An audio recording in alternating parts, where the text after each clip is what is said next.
오늘 우리가 묵상할 하나님의 말씀은 욥기 35장 9절부터 14절까지 말씀입니다.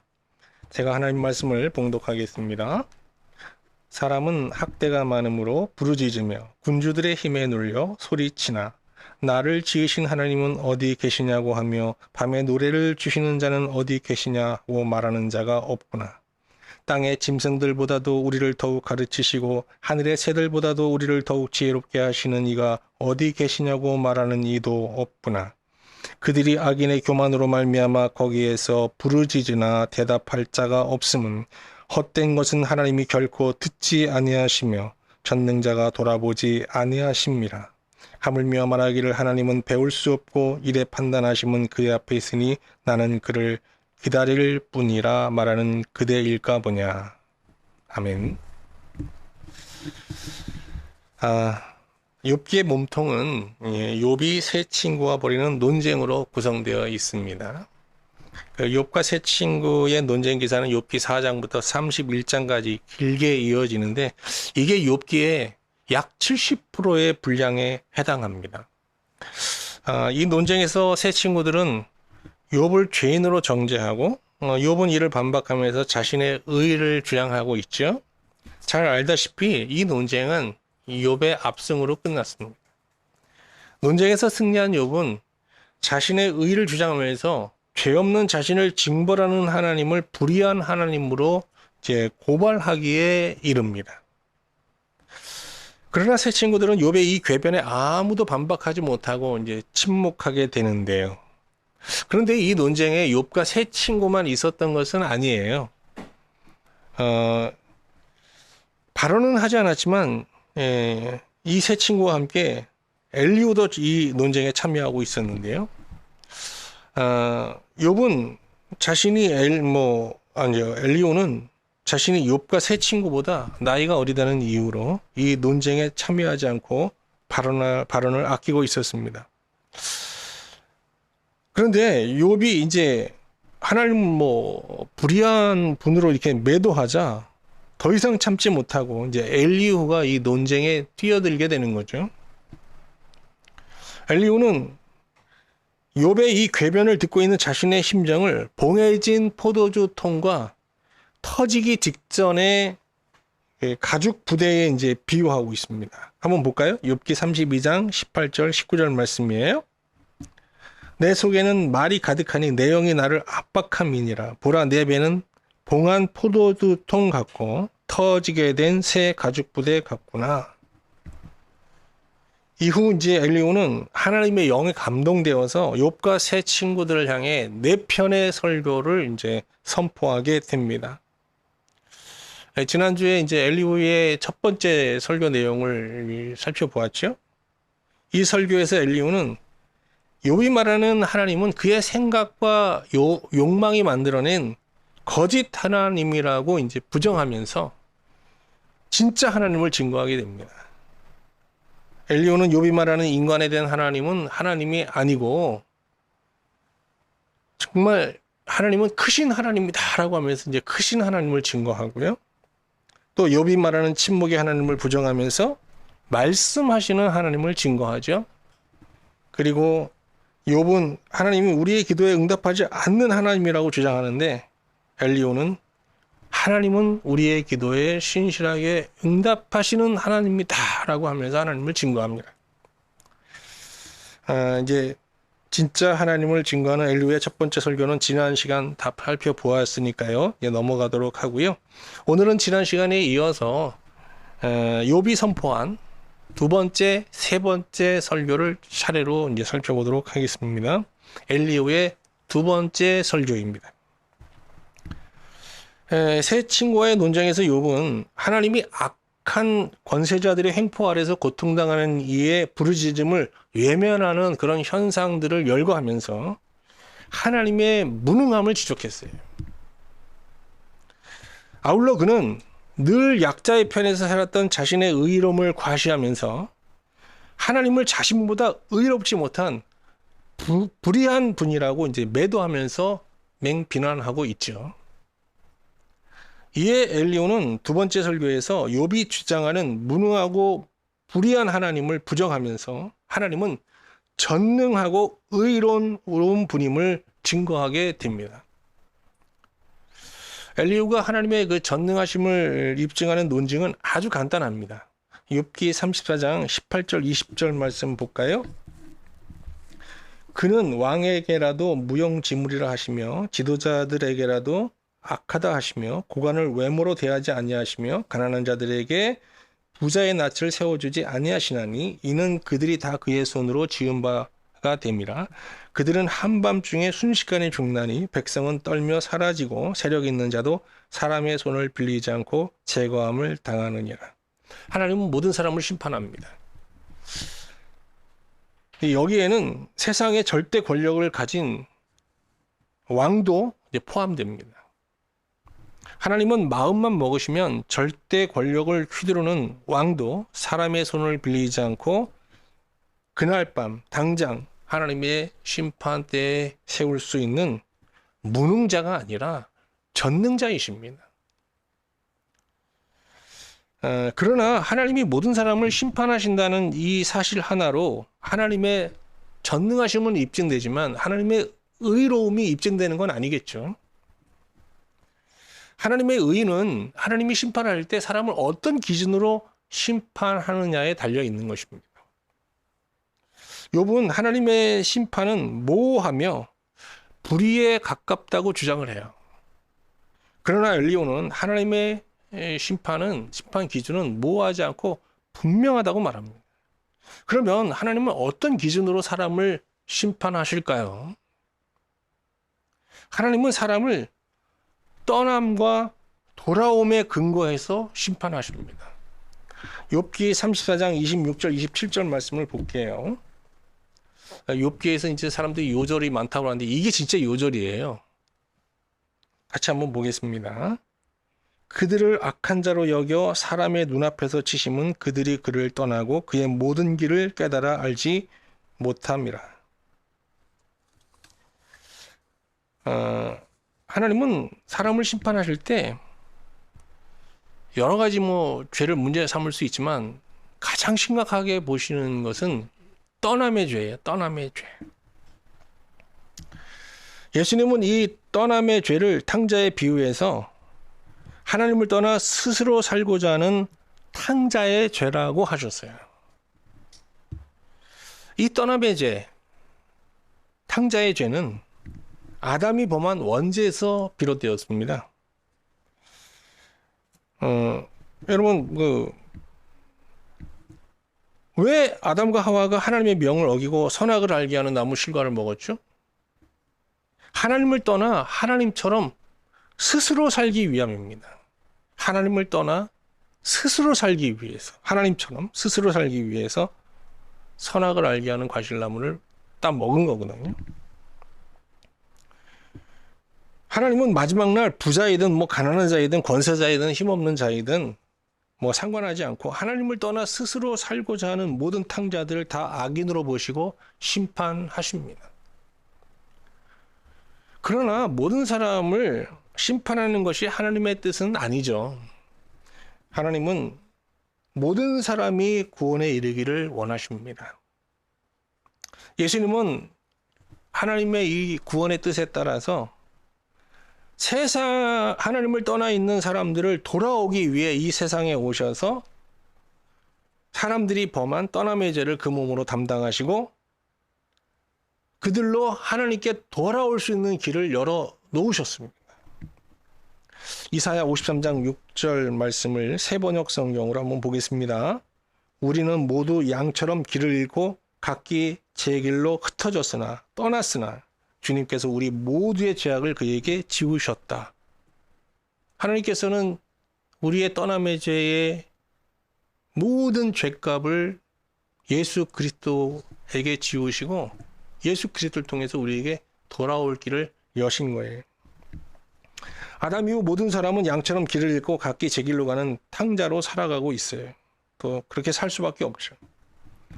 그러나 탕자에 비유해서 우리가 보듯이 하나님은 자기를 떠나 모든 재산을 탕진한 자라도 스스로 살고자 했던 떠남의 죄를 회개하고 돌아오기만 하면 그를 다시 품으시고 그를 위해 잔치를 베푸시는 자비로우신 하나님이십니다.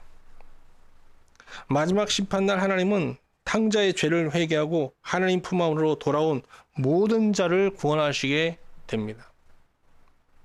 이처럼 하나님은 마지막 날 사람을 떠남의 기준으로 심판하시고 돌아옴의 기준으로 구원하십니다. 떠남의 기준으로 사람을 심판하시고 돌아옴의 기준으로 사람을 구원하시는 하나님은 의로우실 뿐만 아니라 자비롭고 사랑이 가득한 하나님이신 것이죠. 그러나 욥은 하나님께서 자신의 쌓은 의를 의로 인정하지 않는다는 이유로 이렇게 의로운 하나님을 부정하면서 하나님을 지금 불의하다라고 주장하며 비난하고 있는 것입니다. 그러면 하나님께서 욥의 이 의를 의로 인정하지 않으시는 이유는 무엇일까요? 아담이 범한 죄는 하나님과 같이 되려는 것이잖아요. 근데 사람들이 이 하나님처럼 되려는 이 본성을 성취하는 방법은 크게 두 가지예요. 하나는 인간의 한계를 극복하는 과업을 이루어서 신적 존재로 인정받는 거예요. 그래서 뭘 잘하면 무엇의 신 막 이렇게 부르잖아요. 또 다른 하나는 의로운 행위로 의로운 하나님처럼 의인으로 인정받는 거예요. 그런데 재앙적 욥은요, 이 두 방면에서 모두 성공했어요. 그래서 사람들로부터 실제로 우리 앞에서 봤죠? 신적 존재로 추앙을 받았어요. 사람들은 그의 말을 하나님의 말씀으로 여겼고요. 그의 하나하나 행동을 통해서 위로를 받고 또 살 용기를 얻었잖아요. 여기서 우리는 이 세상에 두 가지 상반된 의가 공존하고 있음을 발견하게 됩니다. 하나는 하나님처럼 되고자 하는 동기에서 비롯된 거짓 의예요. 하나님께서 인정할 수 없는 의. 또 다른 하나는 뭐죠? 하나님 안에서, 하나님 안에 돌아와서 내가 아니라 하나님으로 행하는 의예요. 이건 참된 의죠. 하나님은 하나님처럼 되고자 하는 아담의 본성으로 행한 그 의가 아무리 지고한 것이라도 말이죠. 그것을 의로 인정하지 않습니다. 욥이 이룬 선, 의는 대단한 거였잖아요. 그런데 왜 하나님께서 이걸 인정하지 않느냐? 과부를 돌보고 고아를 돌보고 나그네를 대접하고 또 악한 자들을 징벌하고 억울한 자를 구원해주고 굉장한 일을 했잖아요. 근데 왜 하나님께서 욥의 그런 선을 의로 인정하지 않으셨느냐? 이게 하나님처럼 되고자 하는 아담의 본성으로 이게 이 모든 행한 선이기 때문입니다. 예수님 당시 바리새인들도요, 욥과 같은 의도로 의를 행하고 선을 행했어요. 바리새인들의 의라는 건 여러분 욥 못지 않습니다. 욥 정도는 안 돼도 아예 욥에 준하는 그런 의를 행하면서 살았거든요. 근데 예수님은 이런 바리새인들의 의에 대해서 이런 평가를 하셨어요. 누가복음 16장 15절 말씀을 세 번역으로 보겠습니다. 너희는 사람들 앞에서 스스로 의롭다 하고 하는 자들이다. 그러나 하나님께서는 너희의 마음을 아신다. 사람들이 높이 평가하는 그러한 것은 하나님이 보시기에 혐오스러운 것이다. 그런데 욥은 하나님이 혐오스러워하는 의를 지금 행하면서 하나님께서 이를 의로 인정하지 않는다는 이유로 지금 하나님을 불의한 하나님이라고 지금 맹비난하고 있지 않습니까? 이에 엘리후는 욥이 지금 거짓 선을 행하는 죄에 더하여서 입으로 하나님의 신성을 모독하는 신성 모독죄까지 범하고 있다고 지적하면서 두 번째 설교를 마치는데요. 34장 35절 37절 말씀 볼게요. 아주 그냥 엘리후가 욥을 신랄하게 공격합니다. 욥이 무식하게 말하니 그의 말이 지혜롭지 못하도다 하리라. 나는 욥이 끝까지 시험받기를 원하노니 이는 그 대답이 악인과 같음이라. 그가 그의 죄에 반역을 더하여 죄에 죄를 더하였단 말이에요. 우리와 어울려 손뼉을 치며 하나님을 거역하는 말을 많이 하는구나. 지금 그가 거짓 의를 행하는 죄에 더하여서 하나님의 신성을 모독하고 있다는 거예요.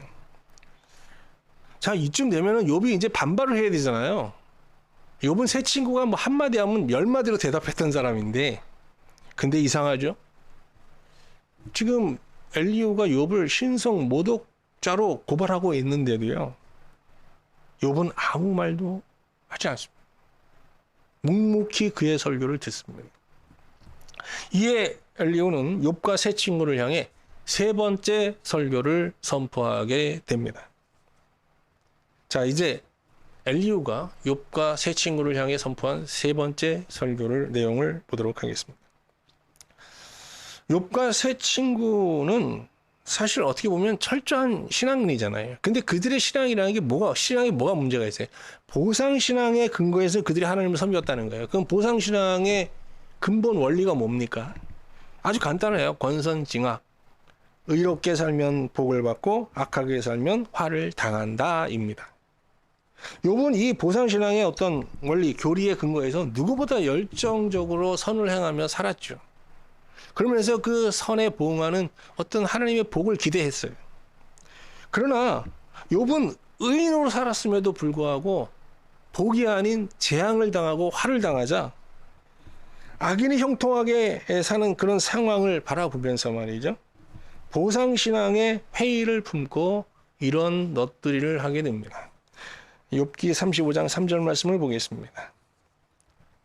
그대는 그것이 내게 무슨 소용이 있으며 범죄하지 않는 것이 내게 무슨 유익이 있느냐고 묻지만은, 이게 이제 엘리후가 욥의 넋두리를 인용하는 내용이거든요. 이처럼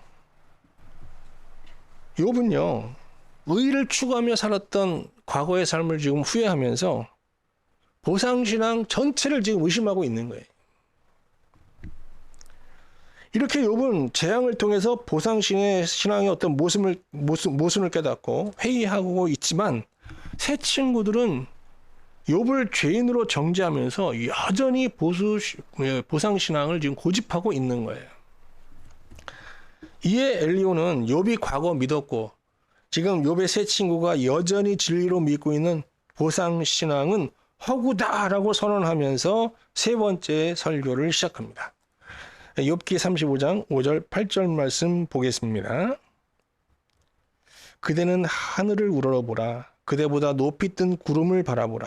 그대가 범죄한들 하나님께 무슨 큰 영향이 있겠으며 그대의 악행이 가득한들 하나님께 무슨 상관이 있겠으며 그대가 의로운들 하나님께 무엇을 드리겠으며 그가 그대의 손에서 무엇을 받으시겠느냐. 그대의 악은 그대와 같은 사람에게나 있는 것이요 그대의 공의는 어떤 인생에게도 있느니라.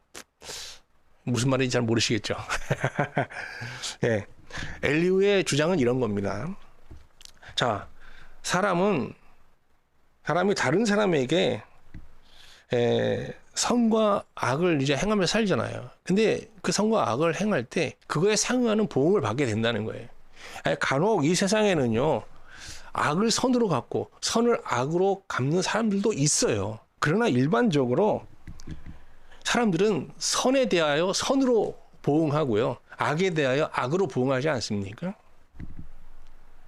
근데 만약 하나님께서 사람처럼 우리가 이제 하나님께 선을 베풀면 선으로 보응해 주시고 또 악을 행하면 악으로 보응하신다면 이 보상신앙은 진리의 신앙임이 분명한 거예요. 근데 엘리후는 말합니다. 하나님은 인간과 같이 인간의 선에 선으로 보응하시거나 악에 악으로 부응하시지 않는다라고 말합니다. 아니, 그러면 엘리후가 말하는 하나님은 인간의 선과 악에 반응하지 않는 인간사의 무심한 하나님이냐는 거예요. 그냥 하나님께서 이 세상을 뭐 기계처럼 만들어 놓고 그냥 돌아가게 하고 하나님은 지금 딴 데를 보고 계시냐 하는 거예요. 그렇지 않아요. 하나님은 하나님께 잘 보이기 위해서 우리가 사람이 행하는 선에는 반응하지 않지만 마음을 다해서 전심으로 하나님을 찾는 자에게는 적극적으로 자기를 나타내시면서 그의 소리에 귀를 기울이시는 하나님이라는 거예요. 근데 우리 주변을 보세요. 욥도 그렇게 얘기하잖아요. 하나님을 아는 자, 하나님의 도움을 받고 사는 자가 얼마나 되느냐는 거예요.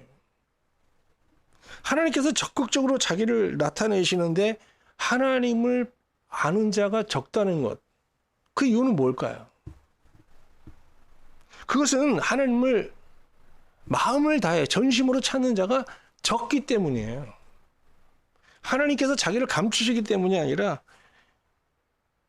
사람 전심으로 하나님을 찾는 자가 너무 적기 때문입니다. 그래서 하나님은 사람들로 전심으로 자기를 찾게 하기 위해서 주기적으로 사람들을 극한 상황에 몰아넣기도 하시죠.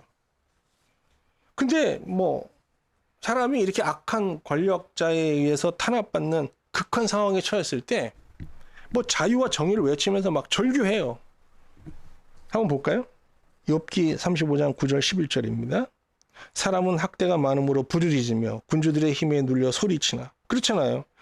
억울한 상황이 있으면 막 정의를 외치고 구원해달라고 소리칩니다. 절규합니다. 그런데 이런 상황에서 하나님은 그렇게 그들의 어떤 억울함을 호소하며 문제 해결을 구하면서 하나님 찾기를 원하는 거예요. 하나님. 근데 정작 하나님을 찾는 자는 없다는 거예요. 볼까요? 계속 이어볼까요? 사람은 학대가 많음으로 부르짖으며 군주들의 힘에 눌려 소리치나 나를 지으신 하나님은 어디 계시냐고 말하는 자가 없구나 하며 밤에 노래를 주시는 자가 어디 있느냐고 말하는 자가 없구나. 땅의 짐승들보다도 우리를 더욱 가르치시고 하늘의 새들보다도 우리를 더욱 지혜롭게 하시는 이가 어디 계시냐고 말하는 이도 없구나. 여기서 하나님은 어디 계시냐라는 건 기도의 응답을 받지 못해 하나님의 도움을 받지 못해 하나님 앞에 좀 약간 원망스럽게처럼 하나님 앞에 드리는 부르짖음이 아니라 하나님을 진정 전심으로 찾는 부르짖음을 뜻하는 거거든요. 여기서는 인간이 하나님을 떠나 스스로 살 수 없는 존재임을 깨닫고 전심으로 하나님을 찾으며 그에게 돌아가고자 하는 이 탕자의 절규, 이걸 말하는 거예요. 그런데 이렇게 탕자의 절규로 하나님을 찾는 자는 고난 중에도 찾아보기 어렵다는 거예요. 형통한 때는 말할 것도 없고요. 그런데 하나님은 극한 상황에서 하나님을 찾지 않고 문제 해결을 목적으로 그냥 하나님의 이름을 부르며 부르짖는 기도를, 좀 놀란 얘기인데, 악인의 기도로 간주합니다. 우리 입장에서 이게 무슨 악이냐라고 반문할 수 있는데요. 하나님은 그렇게 보신다는 거예요. 왜? 지금 하나님을 떠나 있는 상태에서 부르짖는 기도이기 때문입니다. 자, 한번 볼까요? 욥기 35장 12절 13절 말씀입니다.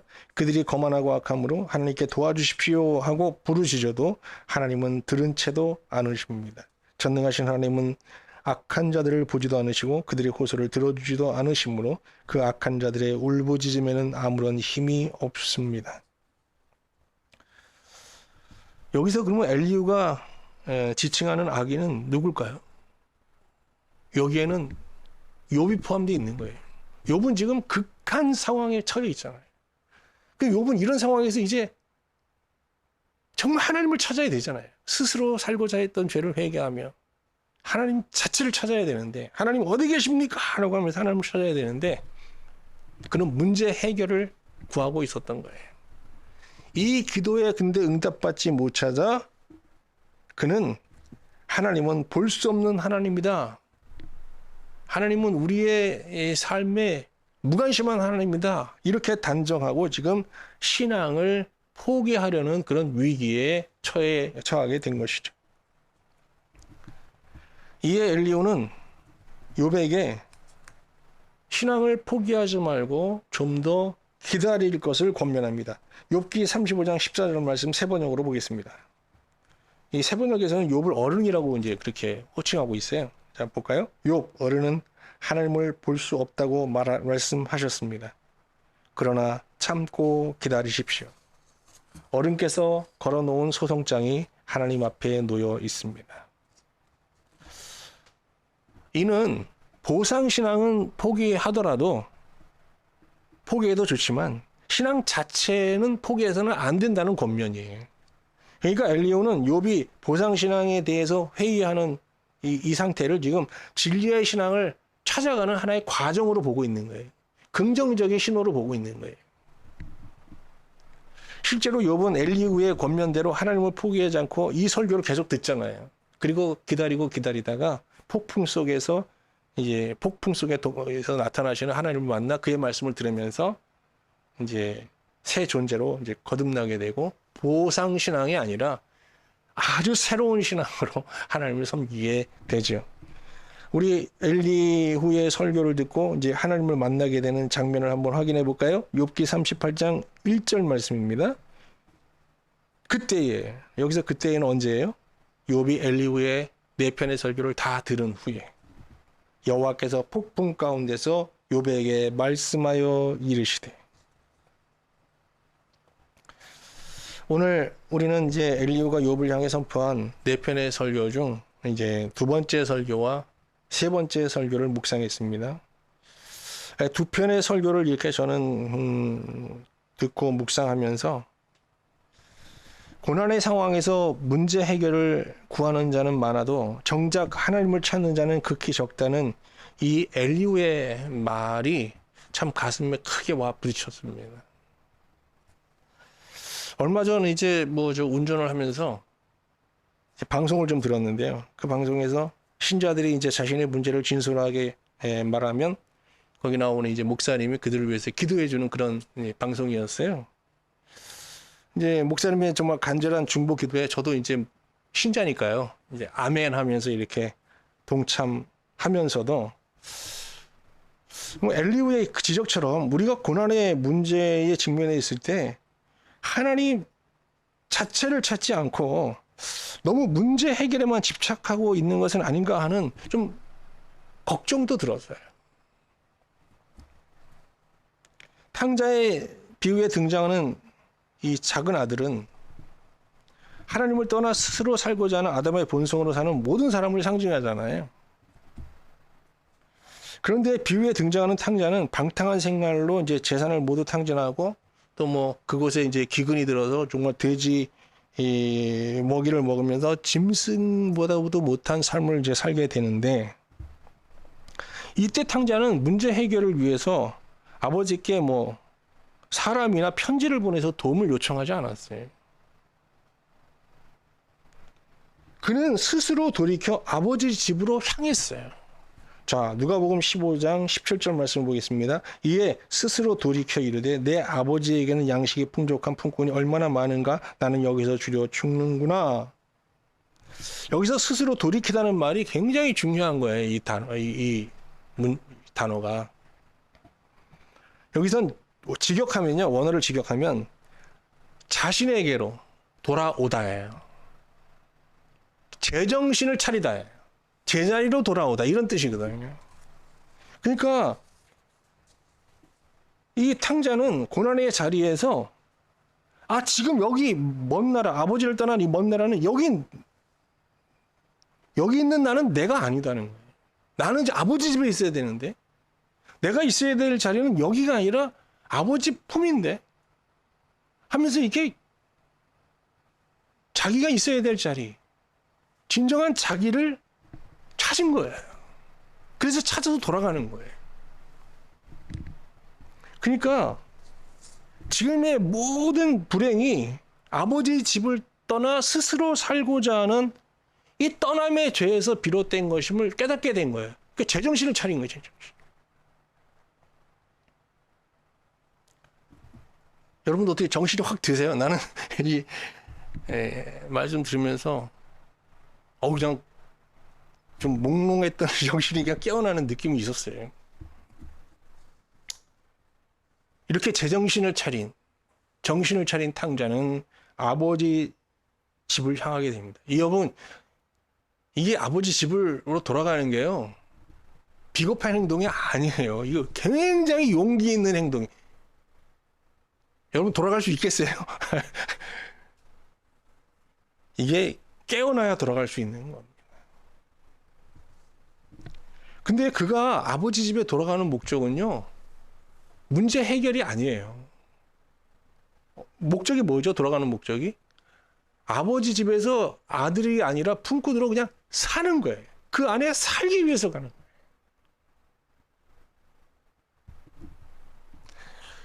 용기를 내어 정말 떠남의 죄를 아버지께 용서받고 이제 그 아버지 집에 그냥 품꾼으로 살고자 하는 마음으로 이제 이 탕자가 아버지 집을 향하는데 동네 어귀에서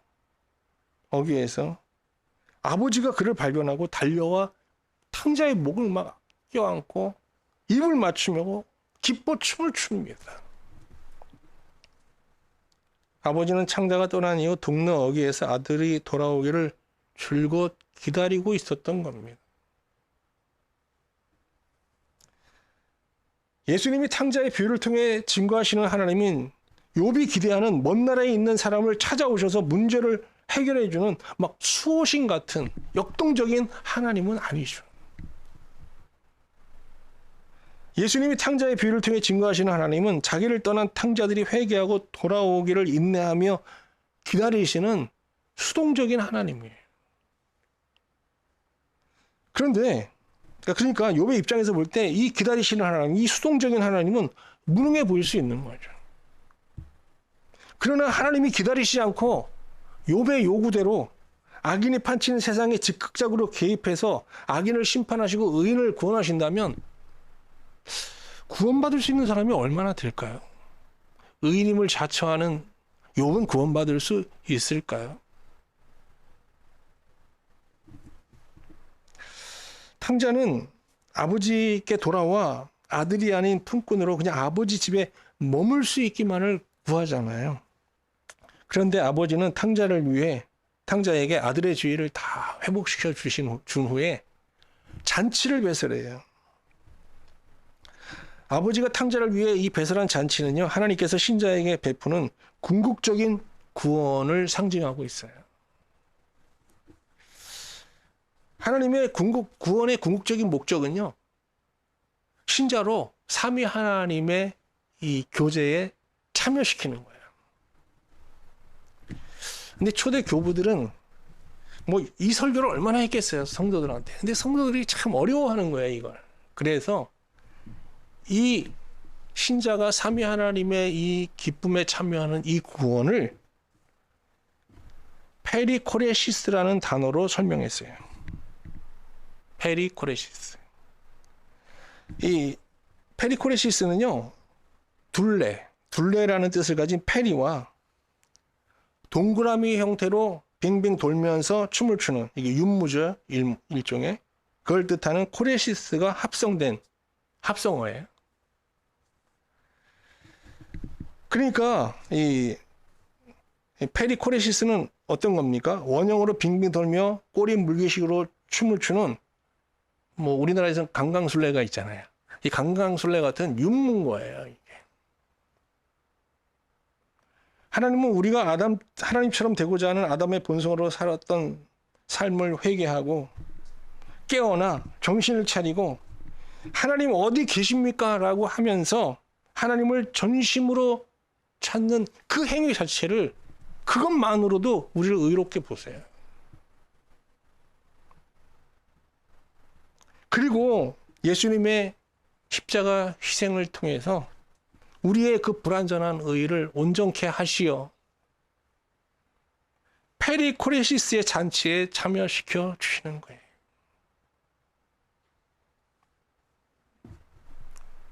그러면 우리는 참 고단한 세상에서 살잖아요.